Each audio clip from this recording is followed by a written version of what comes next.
Hola a todas. Este es el curso de Atrévete a Formar a través de los vicios y virtudes. El único ser que tiene posibilidad de ser formado es la persona humana. Los animales pueden ser adiestrados, por ejemplo, pero no formados. ¿Pero quién es la persona humana? Boecio, romano del siglo I después de Cristo, dio una definición: sustancia individual de naturaleza racional. Sustancia en cuanto a que es en sí mismo y no en otro. Individual es único e irrepetible, y de naturaleza racional en cuanto a que está conformado por inteligencia, voluntad y afectividad.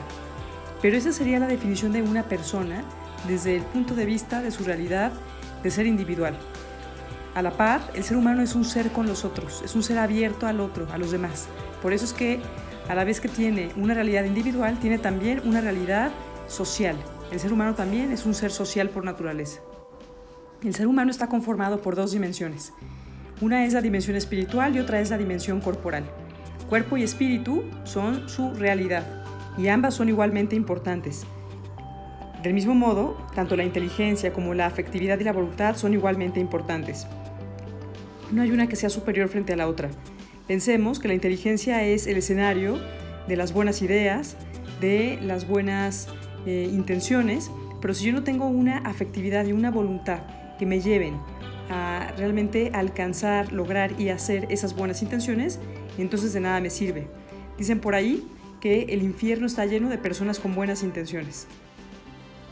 También, por otra parte, yo soy mi cuerpo y soy mi espíritu, y si alguna cosa le afecta a mi espíritu, igualmente le afectará a mi cuerpo y viceversa. Algo muy importante es comprender que para poder formarse se necesita acudir a un terreno seguro, certero, algo que sea objetivo y que sea incluso superior a mí mismo. Ese es el terreno de la verdad. ¿Cómo es que llegamos a la verdad? A partir del estudio, a partir de la reflexión, de momentos de silencio, de sosiego, de calma, de renunciar al ajetreo y al activismo y a la vida multitask que a veces carcomen el mundo actual. Y esa verdad a la que yo he de querer acercarme cada vez más es lo que se conoce como verdad objetiva. Pero el ser humano no es nada más un ser con capacidad de pensar, sino que además también es un ser de actos. De ahí que se define al hombre como un ser actual, no en cuanto a que es un ser del hoy, sino actual en cuanto a que es un ser cuyos actos son determinantes. Una persona se conoce por sus actos y es en donde realmente encontramos lo que hay detrás de un hombre. Por eso es que es tan importante el estudio de los vicios y virtudes, porque los vicios y virtudes son aquellos hábitos, buenos o malos, que van a incidir en una persona y que lo van a transformar en una mejor versión o en una peor versión de sí mismo. En cuanto al actuar humano, es importante distinguir que no todo es vicio o virtud. Lo primero es entender que por un lado existen los actos y por otro lado existen los hábitos. Un acto es aquello que se realiza una sola vez, mientras que un hábito es aquello que se repite en diferentes ocasiones. Dicen los expertos que tiene que ser una repetición de 21 o 28 días más o menos, para que entonces la naturaleza de la persona que realiza ese hábito pueda transformarse, se convierte en una segunda naturaleza, como decía Aristóteles. Por eso es que sería injusto el poder hacer un juicio respecto al actuar de una persona derivado de un solo acto que de un hábito. Por ejemplo, no es lo mismo el que una persona se alcoholice una sola vez a que se alcoholice todos los días, ¿no? Entonces se le podrá decir alcohólico a una persona que está habituado a alcoholizarse, mientras que aquella que quizá una sola vez tuvo un desliz, injustamente sería alcohólico. Lo mismo, una persona que solamente una sola vez ordene su cuarto, también sería muy injusto que se le llamara ordenado, mientras que aquella persona que está acostumbrada a ordenar su cuarto todos los días, entonces esa persona sí es alguien de quien se puede decir el calificativo ordenado. Los hábitos, tanto vicios como virtudes, son importantes porque es algo que se puede decir de una persona, es como un adjetivo calificativo de una persona o como un charm de pulsera de Pandora. Mientras los vicios tienen en su raíz el egoísmo, la indiferencia, la esclavitud, una especie de yo exaltado que ha renunciado al amor de los demás, la virtud, por su parte, tiene en su raíz el reconocimiento del otro, el amor, la libertad. Y es un escenario que me abre realmente no nada más al otro, sino incluso a la felicidad y al sentido de existencia. Son muchos expertos desde los tiempos de la historia de la antigüedad, la época clásica, la época moderna y los tiempos actuales, que coinciden en que podría dividirse en dos grandes ramas, tanto las virtudes principales como los vicios principales. Y señalan que estas dos grandes ramas son, en cuanto a las virtudes, la humildad y la templanza, mientras que sus vicios, antítesis de estas virtudes, son la sensualidad y la soberbia. Entonces, la humildad, ¿en qué consiste la humildad? La humildad prácticamente se puede definir como el reconocimiento de que existe una verdad objetiva y que yo soy así de pequeño frente a esa verdad objetiva. Con lo cual, mi apreciación subjetiva de la verdad no se parece, pero en nada, respecto a esa verdad objetiva. Entonces, es como una especie de dosis de ubicarse en la propia realidad, la humildad. Y de reconocer que siempre se puede ir avanzando cada vez más hacia buscar acercarnos a esa verdad que no se puede detentar al 100%. Ahora, por su parte, la templanza es aquella virtud que me lleva a ser capaz de moderarme en todo aquello que se me puede antojar, tanto desde el punto de vista corporal como espiritual. Eso es la templanza. Y tiene por objeto justo el que yo pueda tener la paz suficiente, la cordura suficiente para ser dueño de uno mismo. Mientras que la sensualidad es más bien la antítesis de esta templanza, que significa no tengas moderación en nada, ¿no? Dale rienda suelta a todo lo que se te antoje. Y la soberbia, pues es justo esta pérdida de ubicarse en la realidad y de pretender que mi verdad subjetiva equivale a la verdad objetiva, que es lo que se conoce hoy como el famoso relativismo o posverdad. Vamos a empezar a revisar la rama de la sensualidad. De la sensualidad cuelgan diferentes vicios. Entre ellos, y bueno, esto es nada más por enumerar algunos, obviamente existen mucho más vicios, mucho más virtudes, pero me parece que si se tiene una película más o menos así, como esta que estamos ahora relatando en esta clase, será mucho más fácil poder llegar a un autoconocimiento personal importante y poder ir mejorando, poder ir quitando todas estas aristas que a veces nos estorban para poder avanzar y para poder convertirnos en una mejor versión de nosotros mismos. Entonces, el primer vicio que cuelga de la rama de la sensualidad es el de la pereza. En contraposición a la pereza se encuentra la virtud de la laboriosidad. Y la pereza, pues es aquella no acción, la pasividad. También la rutina en todo. Cuando se nos mete la rutina en todo, tenemos que cuestionar si realmente estamos ya incurriendo en pereza. Y vamos a ver aquí algunas formas de pereza para poder comprender un poco más a profundidad. Por ejemplo, por pereza se entiende la asedia, que es la falta de amor, ¿no? Cuando ya se mete la rutina, por ejemplo, en mis relaciones personales, en mi matrimonio, en las relaciones con mis hijos, en la amistad y demás, por supuesto que esto puede incluso llevarnos hasta que haya una especie de falta de amor y de pereza en el amor hasta para con Dios, lo que se conoce como tibieza. Luego la desidia, que es dejar las cosas para después, también es una forma de pereza, dejar lo importante para después. Aquí nos ayuda mucho, por ejemplo, la virtud de la laboriosidad para vencer la desidia, porque la laboriosidad nos ayuda a empezar por aquello que es urgente, lo importante y después lo que me gusta. Como se darán cuenta, el orden es una virtud muy importante para luchar también en contra de la pereza.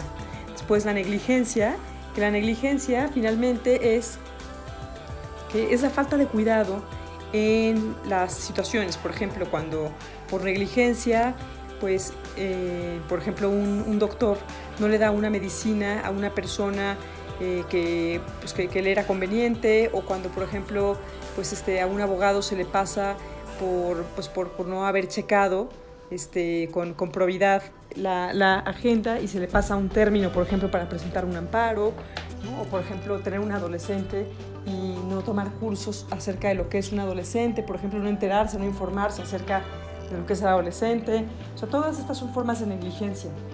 O si tengo un novio y no saber pues cómo es que pues es lo ideal, ¿no? Comportarse en el noviazgo. Todas estas son formas de pereza. Ahora la apatía. La apatía también es esta desgana, esta actitud de, pues me da igual, ¿no? Ya me da, es como un poco también no querer hacer nada, no moverse para poder ayudar a alguien o a la propia sociedad, por ejemplo.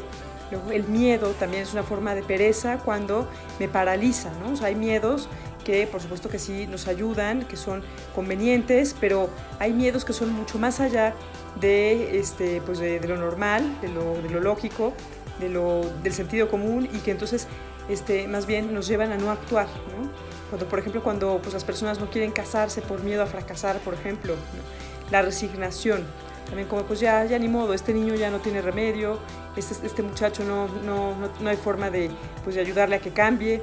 Eso es como tirar la toalla también en el amor. Luego la tristeza también, cuando ya ha sobrepasado unos límites que ya pues no son saludables, que ya no son entendibles, que a lo mejor lo que tiene pues es una inflamación de un egoísmo. Lo mismo pasa con el pesimismo, ¿no? O sea, todas estas son formas de pereza. Es interesante conocerlo porque a veces yo puedo pensar que yo no soy ninguna persona perezosa, y cuando analizo esto me doy cuenta que sí tengo por ahí algunos resquicios de pereza. Y por el contrario, la laboriosidad es un ponerse en acción, es ser eficiente, ser esmerado, perseverante, diligente. Ojo, no perfeccionista, ¿no? El perfeccionismo también es una patología. Después, otros remedios que se pueden poner para combatir la pereza son la generosidad, la vida ascética, que es justo esa vida pues de buscar tener una intimidad con Dios, de buscar vincularse pues con Él para tener una historia de amor en conjunto, que además esto es lo que se conoce como fe, ¿no? En realidad no es lo mismo conocer la historia de la salvación que tener fe, son cosas distintas, ¿no? O sea, un judío puede conocer perfectamente la historia del cristianismo, pero sin tener fe. Entonces, la fe me lleva a tener una historia de amor, un vínculo con Dios, y eso se logra gracias a la ascética. Luego la prudencia también, el orden, la alegría, la esperanza, la fe, el optimismo. El siguiente vicio del que vamos a hablar es el vicio de la comodidad. La comodidad es la atadura al confort. Es una actitud activa. En contraposición a la pereza es, por ejemplo, vamos a poner el siguiente ejemplo, cuando me voy a sentar a ver una serie de televisión mientras el perezoso se hace uno con el sillón y le empieza a pedir a los demás: oye, tráeme mi celular, oye, ¿me puedes traer las palomitas? Oye, ¿me traes una mantita? ¿No? Me da igual, y no se mueve con nada. El comodino es aquel que se procura todo el escenario perfecto antes de sentarse a ver la serie de televisión. Esto no está mal siempre y cuando pues yo quiera involucrar quizá a alguien más, ¿no? Para brindarle un rato pues de amor, de descanso y demás, ¿no? Pero si yo usualmente me dedico a buscar la comodidad y el confort en mi propia vida, pues la verdad es que esto no es otra cosa más que narcisismo, no es otra cosa más que hedonismo, y al final de cuentas estas pues son ramas del individualismo, de la inflamación del yo, ¿no? A todo lo que da. El comodino es tiquismiquis, le saca la vuelta al compromiso, a salir de la duda, está instalado en la rutina en todo también. Por ejemplo, lo nuevo le da pánico, ¿no? Vemos, por ejemplo, hoy muchos jóvenes que a lo mejor prefieren no ascender de puesto, prefieren quedarse donde están, porque este tipo de vida les permite seguir yendo al gimnasio, llegar a X hora a su casa para ver la serie de televisión, en fin, ¿no? O sea, todo esto, o igual, ¿no? O sea, que viven instalados en una cultura de, pues yo vivo solo, independiente, con mi hijo perro y mi coche deportivo, y la verdad es que no quiero ningún compromiso con nadie más que me quite este confort. Le rehuye el sufrimiento, ya pasarla mal, ¿no? Entonces, hoy, el tiempo actual le ha hecho muy mala prensa al sufrimiento, al dolor. Se entiende como algo nocivo, como algo que es malo, y la verdad es que no. O sea, el sufrimiento y el dolor lo que hacen es sacar mejores versiones de las personas, pero el comodino no entiende esto. Y bueno, las virtudes que sirven para luchar contra la comodidad son la austeridad, pues tener suficiente, no tener de más, no tener pues caprichos ni necedades, y la solidaridad también, ¿no? O sea, pensar en los demás y compartirle al otro también, no nada más lo que me sobra, sino pues también aquello que me podría incluso pues consumir yo, ¿no? Lo pienso mucho, por ejemplo, en los picnics, más bien en los lunch de los colegios. O sea, a veces un niñito de preescolar llega con un lunch como para hacer un picnic de la primavera él solo, ¿no? Y la verdad es que pues esto no debe ser. O sea, obviamente ese niño no podría comerse pues eso que podrían comerse entre 12 niñitos. Entonces pues más bien darle a cada niño lo que él podría comerse solo y dejar que ellos sean generosos y puedan compartir de aquello que podrían comerse. Eso sí es vivir la solidaridad. El siguiente vicio que cuelga de la rama de la sensualidad es la intemperancia. La intemperancia, que es justo el nada con medida y todo lo que se me antoje. Entonces, pues el ser humano tiene un cuerpo y un alma, como ya lo decíamos, y por lo mismo tiene que buscar alcanzarse los recursos suficientes para completar tanto ese espíritu como ese cuerpo durante el transcurrir de esta vida. Cuando el ser humano completa su existencia, cuando el ser humano completa la realidad de su alma, de su espíritu, se conoce como bien ser. Mientras que cuando el ser humano completa la realidad correspondiente a las necesidades que tiene el cuerpo, se conoce como bienestar. Ahora, ambas realidades son bienes, pero siempre y cuando se lleven en su justa medida, se lleven en su equilibrio, en la virtud. El ser humano tiene un cuerpo que tiene 3 necesidades básicas fundamentales, ¿no? O sea, pensemos, por ejemplo, cuando fue el terremoto, pues era increíble que dentro de todos los WhatsApps y las redes sociales circulaban 3 necesidades básicas para quien fuera, ¿no? Alimento, vestido y techo para esa persona. Entonces, quiere decir que estas 3 necesidades son las que realmente son necesidades. Entonces, en cuanto a la alimentación, pues el ser humano tiene que comer de todos los grupos de manera equilibrada, no puede alimentarse solamente de galletas Oreo. En cuanto al vestir, hay que saber que el vestido tiene 3 funciones básicas. La primera es abrigarse del frío o calor, la segunda es cubrirse, y esto es lo que entendemos como el pudor, ¿no? El pudor que nos lleva también a vivir la castidad, y el ser visto de forma agradable, es decir, también nos vestimos como una forma de amar a los demás. Y por eso que bien que una persona, por ejemplo, le pregunta a su esposo si le gusta cómo se vistió para ir a la cena de las personas con las que trabaja, o si yo le pregunto, por ejemplo, a uno de mis hijos si le gusta cómo me visto para el desayuno de su generación, en fin, o sea, todo esto parece que son formas también de decirle al otro que los queremos, y también nos llevan a entender que el ser humano es un ser inacabado, un ser que está llamado a perfeccionarse siempre, porque cuando un perro, por ejemplo, nace, pues ya toda su perreidad está completa, ¿no? A pesar de que yo le ponga una playera de algún equipo deportivo, lo que sea, ese perro no se vuelve más perro por eso, ¿no? Ya completó toda su perreidad en ese momento, pero el ser humano no, el ser humano está llamado a humanizarse, tanto en el cuerpo como en el alma. Ahora, en cuanto al hogar, saber que el hogar pues es aquel espacio en donde se comparte la intimidad, en donde somos llamados a ayudarnos mutuamente para ser mejores, para poder comunicarnos el amor de manera dialógica, para poder ponernos en los zapatos del otro y hacerle saber lo mucho que se le estima, lo valioso que es. Con lo cual el hogar no puede ser un lugar en donde cada quien viva debajo de sus audífonos, debajo de los medios electrónicos, sin interesarse por los demás, ¿no? Entonces, de ahí que la templanza sea una virtud fundamental para poner cada uno de estos bienes que yo me acerco para completar mi existencia en su equilibrio.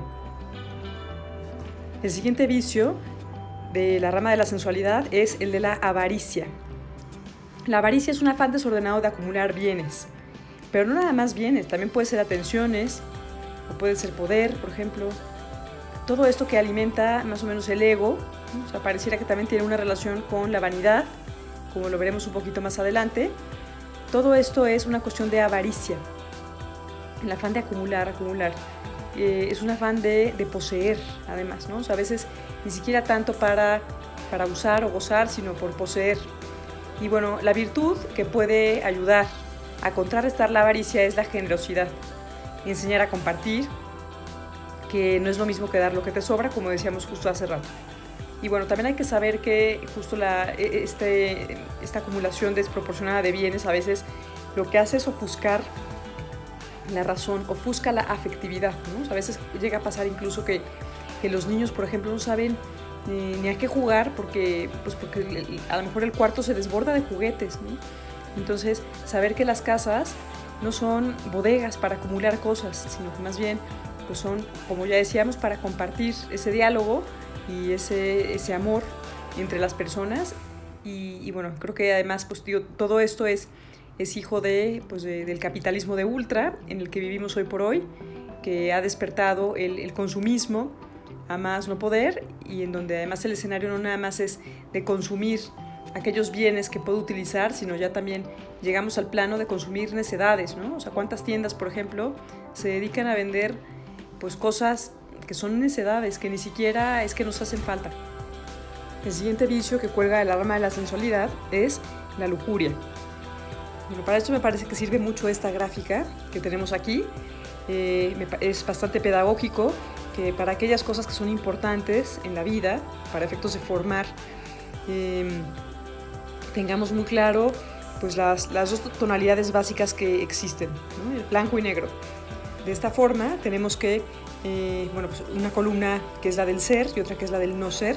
En la columna del ser está el ámbito de la verdad, el amor, la virtud, las convicciones. Está también incluso el terreno de la libertad y de la responsabilidad, esto es muy importante. Mientras que en el ámbito del no ser está la falsedad, aquel mundo que parece, ¿no? Por ejemplo, pensemos en aquello que parece amor, pero realmente no lo es. Parece que es igual al matrimonio, el amor libre, la realidad de amigos con derechos o lo que sea, pero no es lo mismo. Aquí tienen su raíz el egoísmo, el vicio, la ausencia de convicciones. Ahora, mientras en el ámbito del ser existe un trato digno del otro, se reconoce al otro de acuerdo a una verdad que el otro posee y se le trata de este modo. En el ámbito del no ser, más bien, se instrumentaliza al otro de acuerdo a al provecho que yo quiero sacarle a ese otro. Y bueno, la persona humana siempre es un fin, nunca puede ser un medio de alguien más. Entonces, por eso es que no se le puede utilizar ni instrumentalizar, no se le puede tratar de una forma menor a mí, ¿no? Porque entonces ya no estamos en el plano del amor. Mientras en el ámbito del ser encontramos la posibilidad de vivir la virtud de la castidad y del pudor, de la pureza, del dominio de uno mismo y por lo tanto de tener capacidad de formar un carácter, la posibilidad de donarse.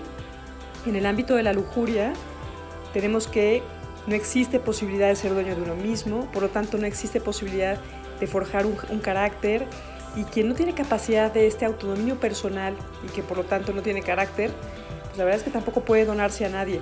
Para poder darme a alguien, para poder donarme al otro, necesito ser primero dueño de mí mismo. De ahí que sea tan importante la virtud de la castidad.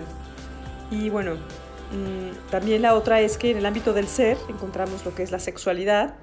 La sexualidad, para que realmente exista, necesita tener del otro lado el reverso del amor. Porque si yo le quito a la sexualidad el amor, entonces me encuentro con mero sexismo, con mera genitalidad, con mera podredumbre, ¿no? Y entonces, si yo le quito a la sexualidad del amor, me queda mera sensualidad. Y la sensualidad lo que hace es nada más esclavizarme. No me permite ser libre ni permite que el otro sea libre. Ahora vamos a empezar a revisar la rama de la soberbia. Y la soberbia, como ya decíamos, pues es esa especie de vanagloria, esa especie de sentirse por encima de los demás, de no reconocer que todos somos igualmente valiosos, igualmente buenos, ¿no? Igualmente tenemos la capacidad de convertirnos en una mejor versión de nosotros mismos. También la soberbia equivale a no reconocer la ayuda que puedo tener de alguien más, ¿no? Me siento súper poderoso, ¿no? Casi como parido por Buda. Y bueno, aquí el primer vicio de la rama de la soberbia es el de la vanidad. Existen diferentes tipos de vanidad. La primera es una vanidad introvertida, por ejemplo, como la del niño que se hace uno con el mesabanco de su salón, porque no quiere que le pregunten nada, no quiere que, no sé, ¿no? Como echarse un oso, ser balconeado como que no sabe. Esta es una vanidad introvertida, pero hay una vanidad extrovertida, que es aquella vanidad en la que, claro, se llega a algún lugar y quiere ser observado por todo el mundo, quiere ser como el centro de atención, quiere ser el ajonjolí de todos los moles. Eso es una vanidad extrovertida. Y de alguna manera, pues esa persona se alimenta pues de esa atención que le procuran los demás, ¿no? Aquí también encontramos la relación con la avaricia. Y bueno, la virtud que puede llevar a poner en su justo lugar este vicio es la virtud de la humildad. Saberme, aprender más bien a saber desaparecer, ¿no? a saber estar pues, más oculto, pero por virtud, ¿no? O sea, en un ánimo pues de no querer resaltar, de no querer no sé, ser justo este ajonjolí de todos los moles. Me parece que es una cosa buenísima para poder ser feliz, sinceramente. Hoy encontramos que los medios, las redes sociales y los más media, pues sí ayudan de alguna manera, contribuyen a que el ser humano pues vaya por toda esta línea de la vanidad, ¿no? O sea, pensemos, por ejemplo, pues incluso en algunas aplicaciones como no sé, el exceso de fotografías y de Photoshop que a veces se le mete a las fotografías, querer ser vistos por los demás, querer de alguna manera pues anunciar desde lo que estoy comiendo hasta el cómo me vestí, hasta el qué cara puse, en fin, o sea, todas estas cosas, pues claro que es un exceso de querer acumular atención por parte de los demás. El siguiente vicio que cuelga de la rama de la soberbia es el orgullo. Pensemos mucho en el personaje de Scrooge, del cuento de Navidad, ¿no? Como es alguien que, por ejemplo, pues piensa que los demás son poca cosa frente a él. Pensemos mucho, por ejemplo, en el ámbito laboral o incluso en el trabajo en equipo, cuando a veces pienso que los demás no van a poder hacer las cosas como yo las hago, y entonces yo quiero acaparar todo, soy controlador, quiero, no sé, de alguna manera dar instrucciones de cómo tienen que hacerse las cosas. Todo esto es orgullo al final de cuentas, ¿no? Y bueno, todo esto nos lleva también a sentirnos por encima de los demás. Incluso hasta pues esta afirmación de este eslogan del orgullo gay también, por ejemplo, pues es igual, ¿no? O sea, nos habla de un grupo de personas que quieren sentirse pues como superiores frente a los demás en cuanto a marcar las pautas de cómo tienen que ser las leyes, cómo tienen que argumentarse los derechos y todas las pautas culturales y demás. Esto me parece que también es desproporcionado, ¿no? O sea, cualquier persona que bajo el eslogan de cualquier orgullo, así, mal fundado, quiera pues incidir en la sociedad, me parece que no es adecuado, ¿no? O sea, todas las personas somos igualmente valiosas por el hecho de ser personas y tenemos que ubicarnos en nuestra realidad de reconocer esa dignidad que tienen los demás, ¿no? Y de no querer aplastar a nadie, ni mucho menos. Y bueno, las virtudes que son necesarias para poder luchar contra el orgullo son la humildad, saber pedir perdón. O sea, a veces también cuando una persona no sabe pedir perdón o no es capaz de perdonarse a sí mismo también, lo que tiene es un exceso de orgullo, un orgullo inflamado que hay que buscar desinflamar. Saber que cuando una persona se acerca a pedir perdón o cuando perdona a alguien, es una gran oportunidad para hacerle saber al otro que lo adoro con todo mi corazón, ¿no? O sea, me parece que por eso es que el perdón es una cosa valiosísima que hay que aprender. Otro vicio que cuelga de la soberbia es la autosuficiencia. Y la autosuficiencia también tiene mucho que ver con el orgullo, tiene que ver mucho con la soberbia, tiene que ver mucho con todos los vicios que cuelgan de la soberbia. Y es este ánimo de no querer dejarse ayudar por nadie. Lo encontramos en diferentes escenarios, ¿no? Desde hasta el de aquella persona que dice, desde aquella persona, por ejemplo, pues que quizá dice, no, yo no necesito confesarme con nadie, yo me confieso con Dios y ya, y basta. Ya encontramos aquí pues un resquicio de autosuficiencia, ¿no?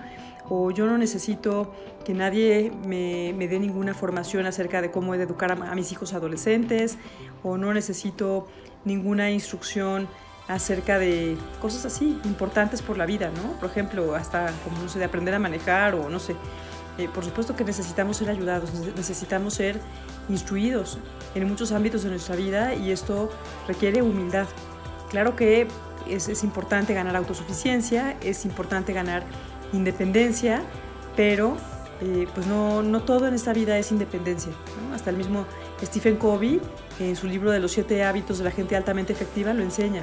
O sea, cómo es que el ámbito de mayor madurez en la persona no es el de la independencia, ¿no? Sino el de la interdependencia.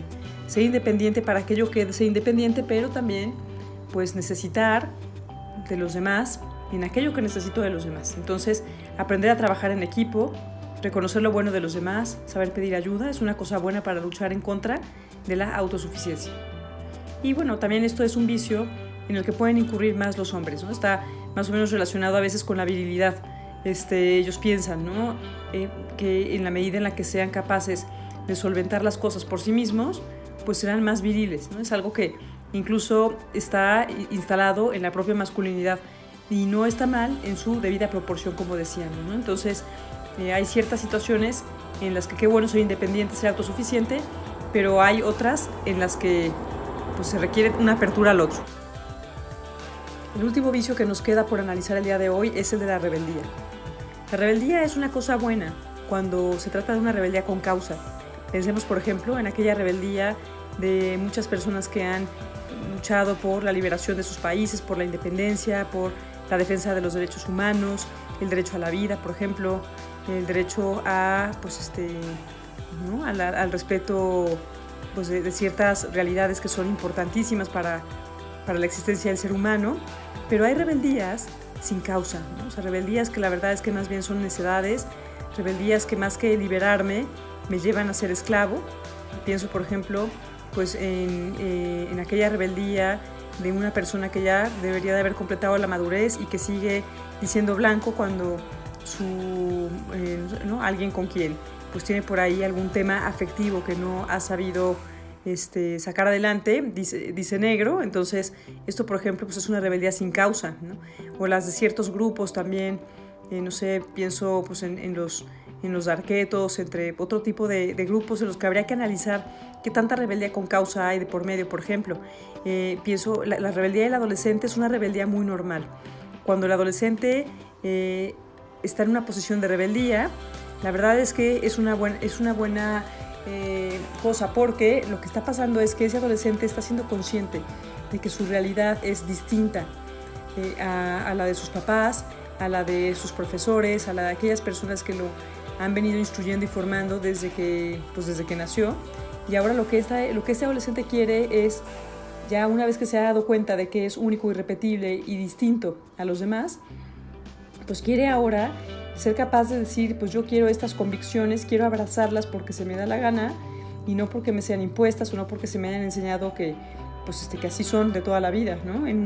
Entonces esto me parece que es una cosa muy buena que le debe suceder a todo adolescente, para efecto además de poder ir ganando una batalla importante hacia el camino a la madurez. Pero lo importante es que también les hagamos conscientes a los adolescentes de esto que les está sucediendo, para que sean capaces de tomar buenas decisiones, de elegir, tener convicciones que realmente valgan la pena. Y bien, pues esto fue el curso de Vicios y Virtudes como herramientas básicas para poder formar.